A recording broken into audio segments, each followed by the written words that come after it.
यहाँहरु सबैलाई मेरो नमस्कार। म भीमबहादुर साई, पदीय हिसाबले नेपाल नागरिक समाजको कोलपुर अध्यक्ष र नेपालका लागि नेपाली अभियानको मध्यपश्चिम तथा सुदूरपश्चिम ब्युरो इन्चार्ज। सरहरूले यसको बारेमा अनि राष्ट्रियताको बारेमा कुरा गरिसक्नु भएको छ। म यहाँहरु सबैलाई हृदयदेखि धन्यवाद दिँदै के भन्न चाहन्छु भने यो दुःखद घटनाको यथार्थता के हो, वास्तवमा यो घटना किन घट्यो र यसको जुन किसिमको आरोप लगाइएको छ यो आरोपको मुख्य भागीदार को हो, यही कुरामा यहाँहरूलाई म प्रश्न पार्नेछु।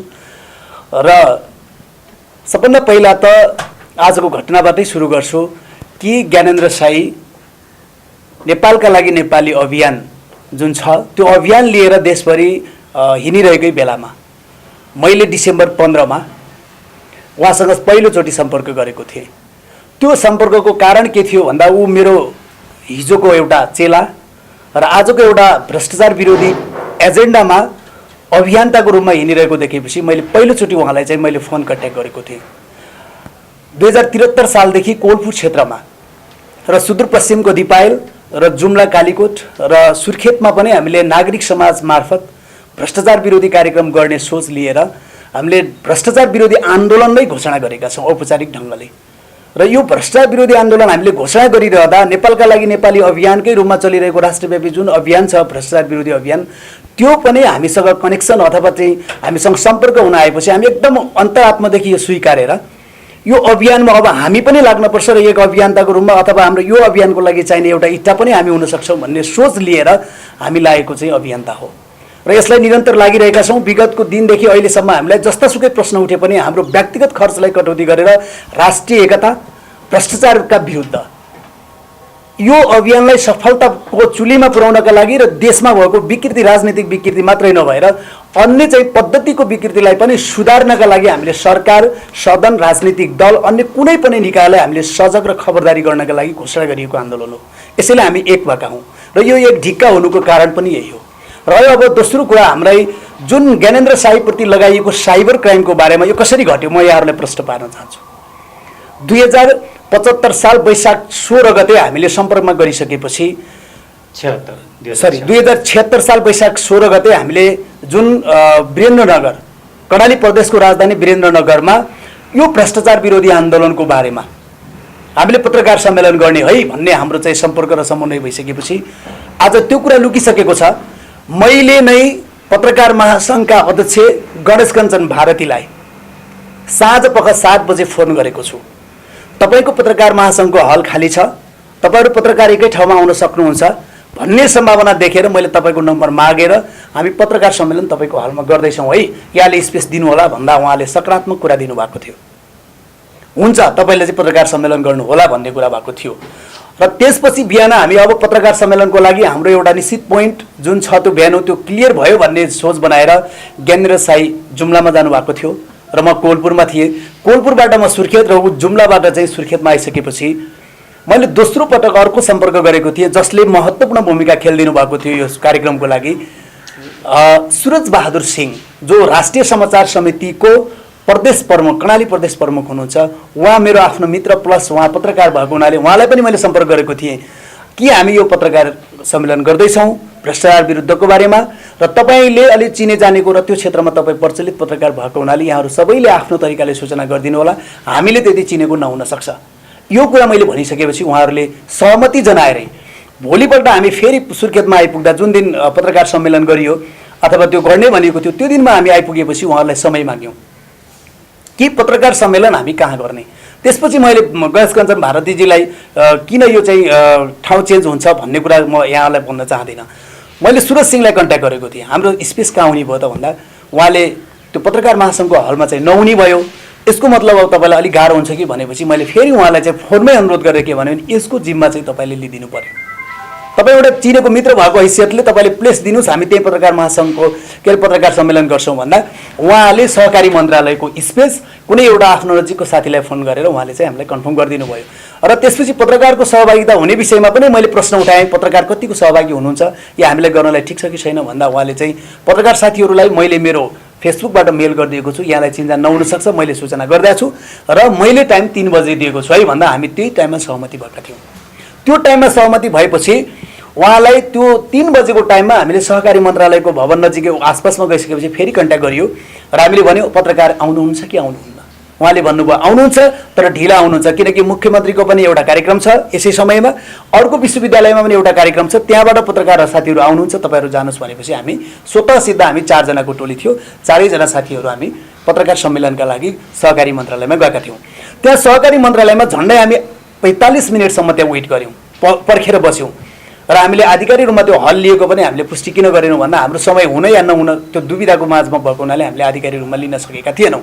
त्यसै समयमा पत्रकारहरूलाई फेरि रिभर्स गर्दा उहाँहरूलाई हामीले विचार गऱ्यौँ, आउनु भएन र त्यति बेला ज्ञानेन्द्र साईको चाहिँ 4:30 बजेको टिकट थियो काठमाडौँ आउने।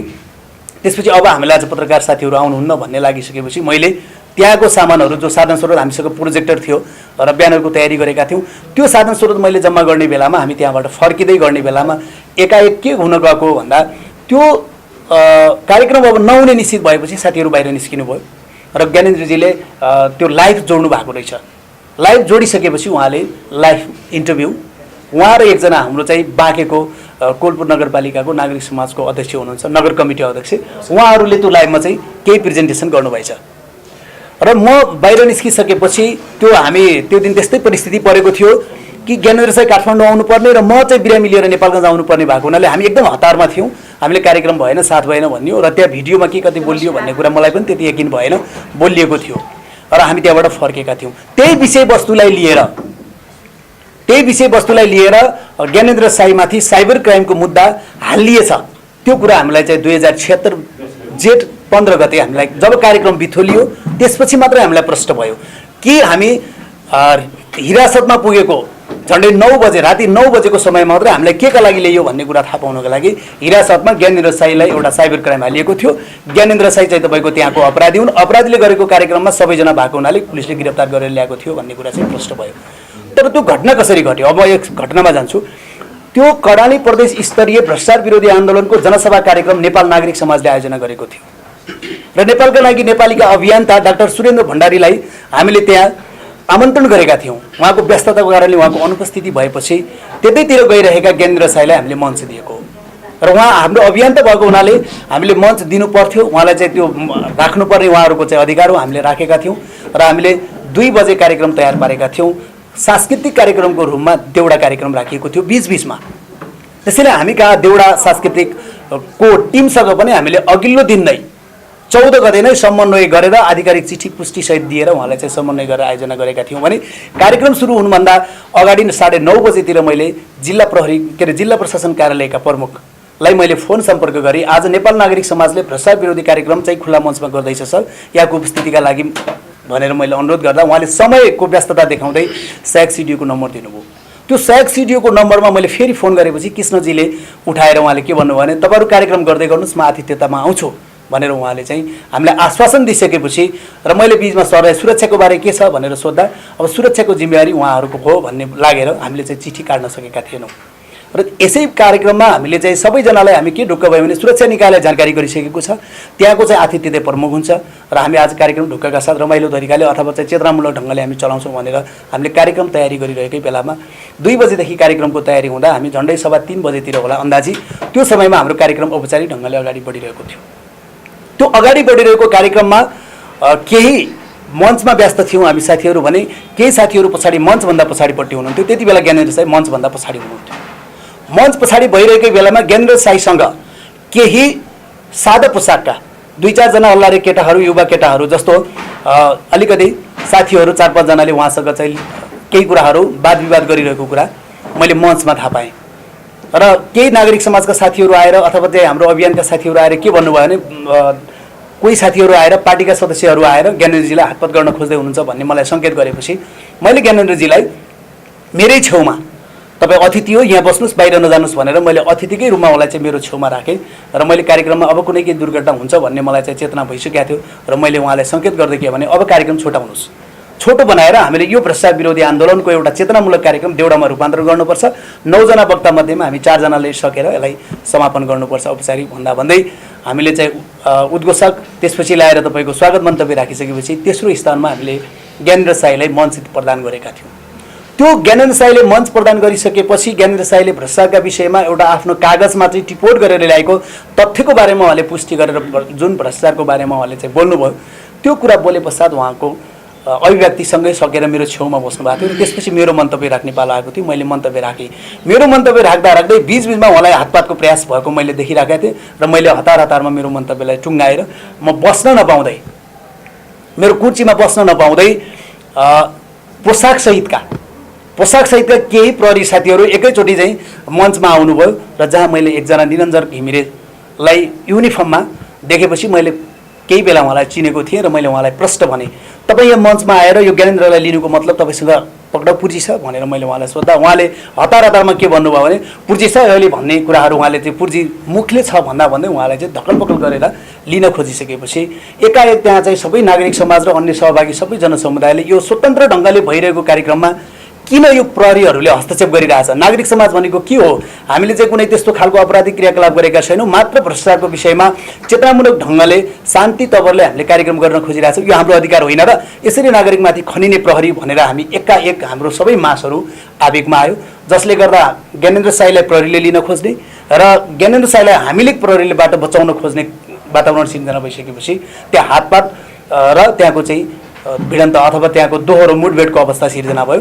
गाडीमा हाल्ने प्रयास गर्दा गर्दै हाम्रो मास ठुलो भएको हुनाले हामीले चाहिँ उसलाई लछर पछार गर्दै झन्डै 200 मिटर टाढा लिइसकेपछि प्रहरीको जुन युनिफर्मसहित र लट्ठीसहित ल्याएको टोलीहरू एकदमै दबदबामा धेरै आएर उहाँलाई चाहिँ चारैतिरबाट घेरा हालेर ज्ञानेन्द्र साईलाई समात्ने अनि त्यसपछि उसलाई चाहिँ कुटपिट गरिसकेपछि मैले पनि सहन नसकेर ती प्रहरीहरूलाई चाहिँ मैले पछाडिबाट गएर उहाँहरूलाई पनि ताने लछारे पछारे र मलाई पनि अब उहाँहरू दुवैजना हो भन्ने लागेर सबैजना प्रहरी साथीहरूले युनिफर्ममा भएको प्रहरी साथीहरूले हामी दुवैजनालाई त्यहीँबाट हामीलाई कुटपिट गर्दै इलाका प्रहरी त्यो प्रहरी कार्यालयसम्म हामी दुवैजनालाई लगिएको थियो। त्यति बेला मेरो सर्ट पनि हामी च्यातिने र उसको चाहिँ पुरै कपडाहरू सबै च्यातिसकेको थियो। मलाई भने बुट लिएर चाहिँ तपाईँको हातको मुक्कीहरूले हान्ने प्रहार गरेर चाहिँ गेटसम्म लगियो भने उहाँलाई लट्ठी पनि चार्ज गरेको मैले आँखाले देखिरहेको थिएँ। त्यो गेटमा गइसकेपछि भित्र प्रवेश गर्ने बेला मलाई अगाडि लगियो या उहाँलाई अगाडि लगियो त्यो मलाई याद भएन। मलाई हिरासतको कोठा नम्बर 5 मा लिएर धक्काले भित्र पठाइयो भने अर्को कोठामा चाहिँ ज्ञानेन्द्र साईलाई लिएछ। मैले यतिसम्म चाहिँ दृश्य देखेको थिएँ र त्योभन्दा पछाडि हामी राति पछि अलिकति केही शान्त भइसकेपछि ज्ञानेन्द्र कहाँ छ भन्ने कुरामा मलाई बिचमा एकचोटि चाहिँ अलिकति त्यसको 15-20-25 मिनटपछि बिचमा एकचोटि ठुलो चिच्चाको आवाज आएको थियो। दुईजना नानीहरू चिच्चाउनु भएको थियो। त्यो नानी र एकजना पुरुष चिच्चाको बेलामा मैले के सोचेँ भने ज्ञानेन्द्रलाई बेसरी पिटियो क्या ज्ञानेन्द्र चिच्चायो भन्ने ठानेको थिएँ। तर त्यो पिटेको र चिच्चाउँदा रोएको आवाज चाहिँ मदन साईको रहेछ र मदन साई र ज्ञानेन्द्र साईलाई एकै कोठामा लगिएको थियो भनेर ज्ञानेन्द्र साईले भन्नुहुन्छ। मैले यतिसम्मको दृश्य प्रष्ट देखेको थिएँ। अब मदनजीको पनि कुरा सुनिसकेपछि गरौँ कि मदनजीको पनि सुनौँ। अनि अब मदनजीले तपाईँ ज्ञानेन्द्र साईजीको कोठामा तपाईँलाई राखिएको रहेछ। गिरफ्तार गरिएदेखि कोठामा भएका के घटनाहरू भए त्यसको तथ्यगत रूपमा बताइदिनुहोस् न। हस् डाक्टर साहब नमस्कार र पत्रकार साथीहरू सबैलाई नमस्कार छ मेरो। र म पत्रकार देशको चौथो अङ्गको रूपमा लिँदछु, तर म कर्णाली प्रदेशको पत्रकारलाई देशको पहिलो रूपमा लिँदछु, पहिलो नम्बर 1 मा त। किनभने पत्रकारले अथोरिटी दिएर नेपालका प्रहरीलाई ज्ञानेन्द्र साईलाई पक्राउन पठाइएको थियो त्यतिखेर गरे। त्यहाँको आम समाजले भन्छ, त्यहाँको सबैले देखेको छ 1 नम्बरमा।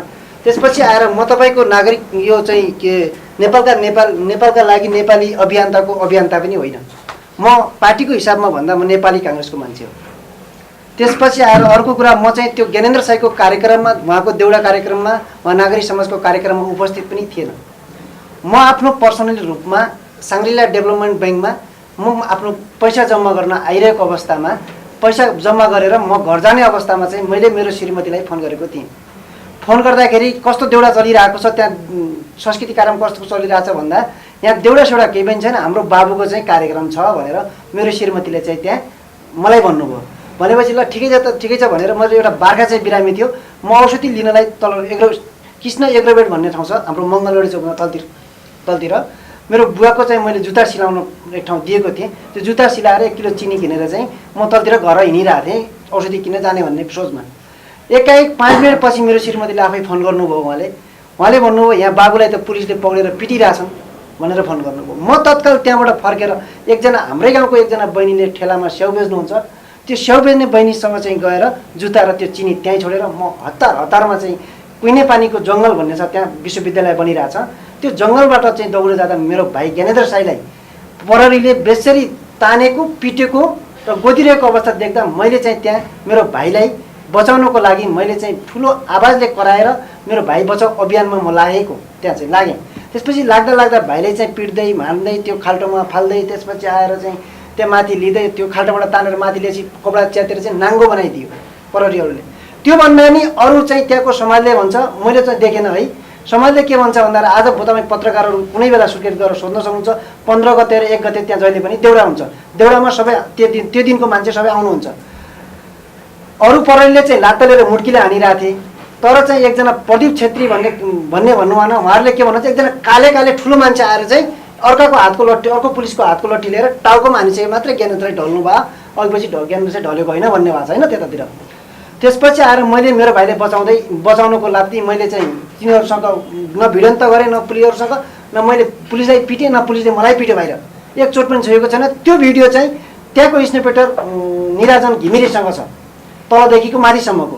त्यसपछि मैले पुलिसले चाहिँ मलाई धक्का मार्दै यता फाल्दै गरेको छ, तपाईँ नआउनुहोस् भनेर म जबरजस्ती मेरो भाइ बचाउ अभियानमा हिँडिरहेको छु। मैले पुलिसले मलाई धकाइरहेको छ। गेटसम्म गइसक्दा एकजना पुलिस हुनुहुन्छ उता धनगढीतिरको, थापा हुनुहुन्छ, उहाँको नाम थापा हो, काष्ट चाहिँ पछाडिको नाम चाहिँ मैले भुलेँ। उहाँ भाइले मलाई यस्तो घाँटीमा यस्तो गरेर चाहिँ सर तपाईँ नआउनुहोस् भित्र भनेर चाहिँ उहाँले भनेकै हो। भन्दा मैले यही सर्ट लगाएको थिएँ, यही सर्ट लगाएर मेरो भाइ नाङ्गै देख्दा म सर्ट दिन जान्छु सर भनेर म जान खोज्दा मलाई घ्याक्टे पछाडि समातेर पुलिसले र मेरो भाइले सँगै ज्ञानेन्द्र साईले चाहिँ सँगै भित्र लियो। भित्र लिइसकेपछि कोठा नम्बर 13 मा चाहिँ 13 को यस्तो गल्ली छ, तपाईँ कोही देख्नुहुन्छ, यस्तो गल्लीमा जाँदै भच हानियो दुवै भाइले सँगसँगै है त। पिटिसकेपछि त्यसपछि आएर मेरो नाकमा हान्नु, एकजना बाक्सिना नाकमा पुरा ब्लड बग्यो। त्यसपछि आएर चाहिँ यहाँ हानेर पुरा अहिलेसम्म घाउ पुरा अहिले पनि छ, यहाँ घाउहरू पुरा बेसरी हानेको। त्यसपछि यहाँ छ मेरो हस्पिटलको रिपोर्ट पनि छ, बिचमा मलाई हस्पिटल लगियो मेरो ऊ भएका हुनाले। त्यसपछि आएर चाहिँ के गरियो भन्दाखेरि 19 गते मलाई हस्पिटल लग्यो, 19 गते चाहिँ यही। त्यसपछि के भयो भन्दा भित्र लिइसकेपछि ज्ञानेन्द्र साईले चाहिँ यस्तोले बसिरहेको थियो, खुट्टोमाथि खुट्टो चढाउँछ नि, त्यसरी बसिरहेको अवस्थामा एकजना भक्ति खनाल भन्ने त्यहाँको सब इन्सपेक्टर हुनुहुन्छ, सैसाब हुनुहुन्छ त्यो मुद्दा फाटको चाहिँ। उहाँले के भन्नुभयो भने खुट्टो तला भन्नुभयो। को सोध्दैछ तँलाई, के कस्तो भन्दा तपाईँ को भन्दाखेरि ज्ञानेन्द्रले पनि तपाईँ को भन्दाखेरि म तेरो बाउ भनेर भन्नुभयो। उहाँले चाहिँ त्यो उसले चाहिँ भक्ति खनालले चाहिँ म तेरो बाउ भनेर भन्नुभयो। त्यसपछि आएर ज्ञानेन्द्रले चाहिँ फेरि आएर चाहिँ पानी दिनुहोस् भन्यो, पानी हानी माग्यो, एकपटक खायो। त्यसपछि आएर चाहिँ फेरि त्यहाँको के भन्छन् त्यो प्रदीप बहादुर छेत्री सर हुनुहुन्छ नि, उहाँ आउनुभयो र उहाँले गाली गर्नुभयो ज्ञानेन्द्रलाई। के सोच्दै हुनुहुन्छ तपाईँ आफूलाई, तपाईँलाई के सोध्नुहुन्छ तपाईँलाई? ज्ञानेन्द्रले पनि तपाईँले आफूले के सोच्दै हुनुहुन्छ भनेर प्रतिवाद गर्दा बित्तिकै चाहिँ बच्चा उहाँले एकचोट लात्तीले मात्रै हान्नुभयो, प्रदीप छेत्रीले लात्तीले चाहिँ हान्नुभयो। आफूले के सोच्दैछ भने लात्तीले हान्नुभयो एकचोट चाहिँ। त्यसपछि आएर अन्नाधुन्नमा चाहिँ ज्ञानेन्द्रले चाहिँ हाम्रोतिर गहुँ चुड्छौँ सर, लौडीले कसरी न हाम्रोतिर गहुँ चुड्छौँ, गहुँ फिजाएर त्यसरी चाहिँ लौडी लिएर लट्टीले हान्दा मेरो भाइको चाहिँ यस्तो खुट्टो गरेको माथि यस्तो उफ्रा हालेर त्यहीमा हान्दाखेरि चाहिँ प्याट आवाज आयो, पुरा जोरदारको आवाज आयो खुट्टाको डाँडीमा हान्दाखेरि। भाइले त्यसपछि आएर भाइले भने यसरी पिट्नुभन्दा साले तँ मलाई गोली हान, तिमीहरू गोली भनेर करायो। त्यसपछि आएर म कराएँ, मलाई कराउँछ भनेर फेरि लात्तीले मलाई हानियो, मलाई अन्धधुनमा हानियो। त्यसपछि आएर चाहिँ त्यसपछि भाइले त्यो 15 देखि 20 मिनटभन्दा बढी राखिएन, हामीलाई चाहिँ अलिक ढिलो राखियो। भाइले चाहिँ त्यसपछि आएर यो साले अलि कस्तो ह्यान्सी छ, कस्तो मोटो छ हेर्न, यस्तो पुलिसलाई पिट्ने खालको, यसको पछाडि हात बाँधिदियो भनेर पछाडि हात बाँधियो। हात बाँधे एकजना जवान छ, त्यो जवानको नाम चाहिँ चिन्दिनँ मैले, त्यसले एक डन्डा हान्यो, फेरि एक डन्डा ज्ञानेन्द्रले हान्यो, फेरि यहाँ हान्यो यस्तोमा ट्र्याप जोरले 2 हातले हान्यो। त्यसपछि आएर हानिसकेपछि ज्ञानेन्द्रलाई 15-20 मिनट त्यहाँ राख्यो। त्यसपछि आएर त्यसको नङ्ग्रा यस्तो बुढले नङ्ग्रामा खुट्टामा हान्दा त्यसको नङ्ग्रा नै पुस्केको थियो, ढगत आएर बगिरहेको थियो नङ्ग्रामा चाहिँ। त्यसपछि आएर म कराएर मलाई पनि पिट्ने। त्यसपछि 5-10 मिनटपछि दीपक बहादुर साई भन्ने आएछ त्यहाँ चाहिँ। त्यसपछि आएर एकजना प्रेम विक भन्ने भाइले ल्याएको थियो। त्यसपछि आएर अर्को के किरपराम बडुवा भन्ने भाइले ल्याएको थियो होइन। त्यसपछि हिम्मत बहादुर खत्रीले ल्याएको थियो। त्यसपछि आएर ज्ञानेन्द्रले चाहिँ हामीलाई एकछिन राखियो। त्यसपछि आएर 15 देखि 20 मिनटको एभरेज हुँदो होला, धेरै राखिएन त्यहाँ चाहिँ। त्यसपछि अन्तरालले म कराएँ, फेरि मेरो भाइले यहाँ त पिट्यो, फेरि अर्को ठाउँ पिट्न लग्यो भनेर म कराएँ। त्यसै